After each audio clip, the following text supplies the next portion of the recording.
What's going on, fellas? SKS here, and I'm going to be talking about all the games that I'm interested in from E3 this year.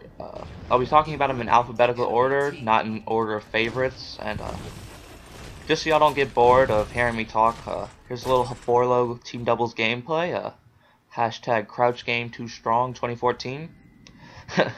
You'll probably understand what that means later on. First off, let's get into Borderlands, the pre-sequel. Now, I enjoyed Borderlands 2, never played Borderlands 1, thought Handsome Jack was a great antagonist, and this pre-sequel literally is like supposedly the explanation of why Handsome Jack is bad, which will be great because I wanted more Handsome Jack storyline. And also it'll be on the moon, so there will be moon game mechanics, and this game was ridiculous already, so to have moon game mechanics, it'll just make it even more crazy, which is just exactly what I wanted. Next game, Call of Duty Advanced Warfare. Now, this looks like if Titanfall had a campaign, and it was for pilots only, like a pilots only campaign, and they stacked it full of steroids. And that's because this gameplay trailer looked so much more better than the actual campaign of Titanfall. Plus, I've always loved Call of Duty, except for the quickscoping and the disappointment of Call of Duty Ghosts. So I'm really excited for this game. Destiny. Destiny looks interesting. I think it looks very pretty. It's got that you do missions with 3 people, but then you go into towns and there's like a lot of people, so it's like an MMO but not an MMO. And so it's definitely an interesting game that I'll be getting into. Alright, before we get too far into this, let me just explain this gameplay that I'm doing right here. I'm distracting these 2 red teamers, or whatever the fuck you would call them, while my friend, or my teammate, literally crouches and walks all the way behind them. So there will be a lot of things I do right here where it just doesn't make sense, like this, where I'm firing at nothing just to keep them distracted while he comes up from behind them. But yeah, like right there, that was something of a retarded move. But let's get back to the games. Evolve. Evolve looks incredible. The gameplay looks amazing. If you don't know anything about it, it's a 4v1 where when you're the monster, which is the one, you hunt for food and you try to get stronger and evolve so you can just wreck their shit like I'm about to have happen to me right here. And while the hunters try and stop you from evolving and like kill you. So that's really awesome. If you haven't seen it, you should definitely go check it out because it's amazing. Another game I'm interested in is Far Cry 4. Now, I love Far Cry 3 mainly because of the bad guy, and the gameplay was pretty fun too. And in this one, the bad guy is hilarious, cool, incredible, whatever you want to call it, as long as they're positive things. It's pretty much him. There are elephants that you're supposedly going to be able to ride, and that'll be awesome because elephants are gigantic, and so you could literally crush enemies with it. And plus, it's in a snow biome, and I love snow biomes. It's also in the Himalayas, just in case you didn't know where the snow biome was. Alright, now the big controversy game. Halo 5 Guardians. The reason it's a controversy is for 2 reasons. The story and the multiplayer for just one part. And the story, it scares me because of Halsey. Halsey in Spartan Assault, if you don't know,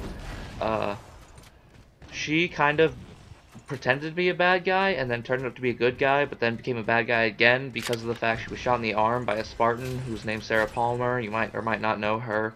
And she decided that she wants revenge now.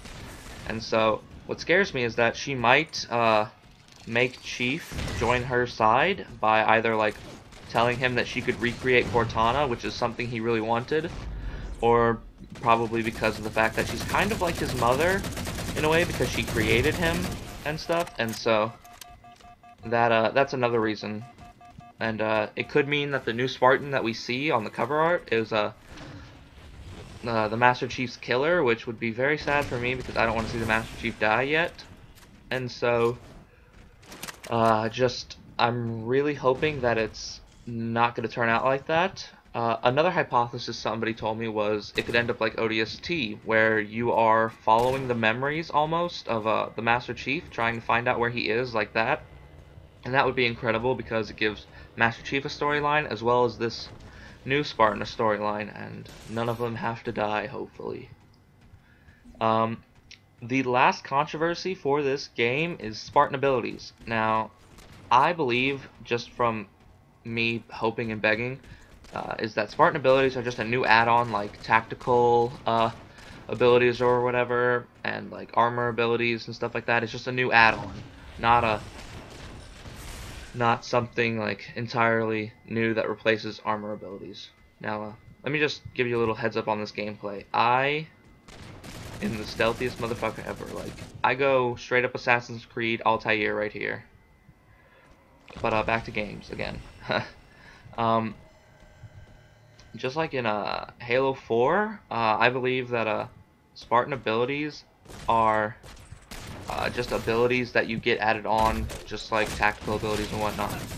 Now, they only ever mentioned the game type Arena, which they said would have no armor abilities. Now, this could just be just like a Halo 4, where there was a game type in Slayer where you could only use loadouts they gave you and not your personal loadouts, which is what I'm really hoping for, because if they got rid of armor abilities, that would suck dick. Like, they just got those in that game, in Halo Reach. Why would they get rid of them now?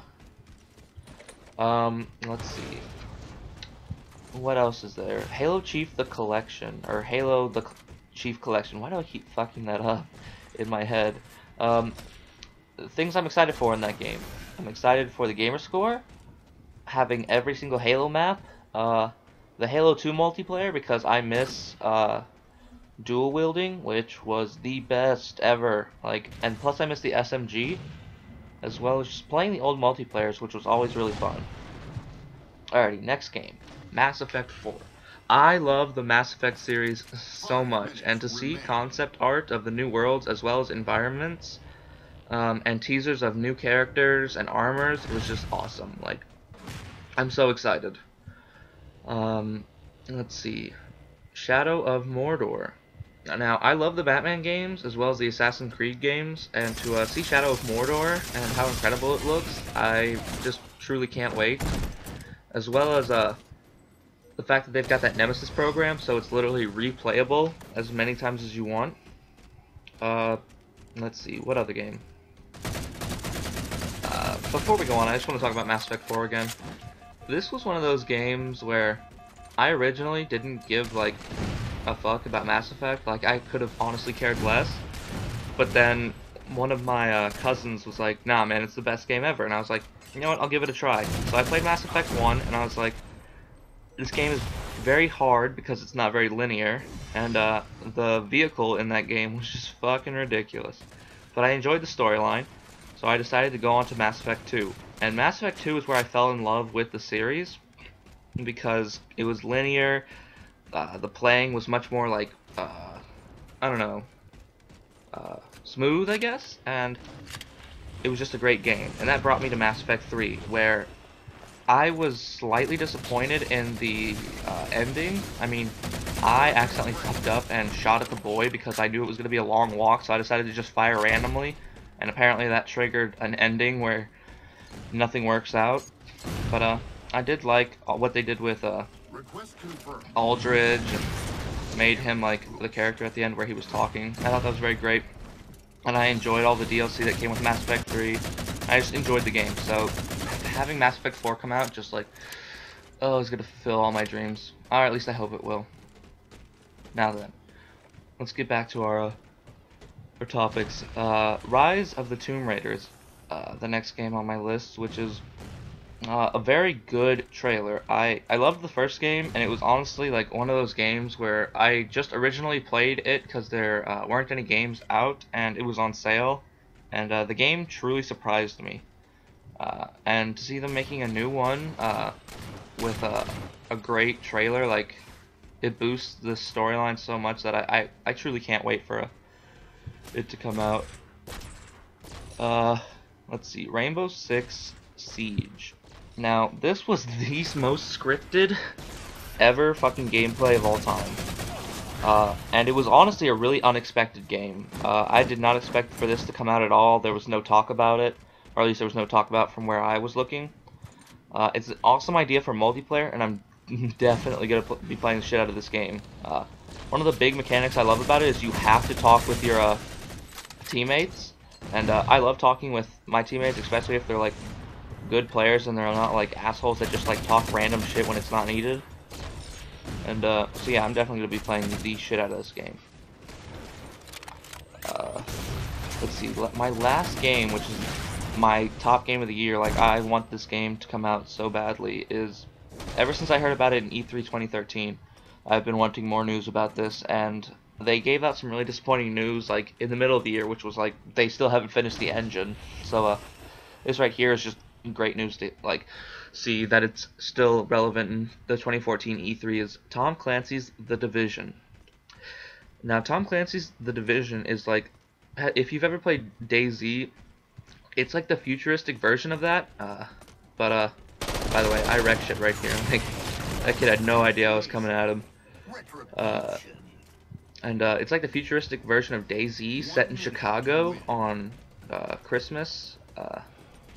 And you have like all these utensils like drones and special grenades and all this stuff, and you can play it solo or you can play it with friends, and it's just a good game. Like, it looks incredible, and I really truly can't wait for it to come out. By the way, surprise, motherfucker. And I really want this game to come out as fast as it can. And I think that's about all I have for E3. If I have anything else, it'll probably come out in another video, but we're starting to get really close to the ending of this game, so I'll just let you enjoy that while I stay silent. So I hope you have a great day. Enjoy the eye candy at the end of the video, and that's it.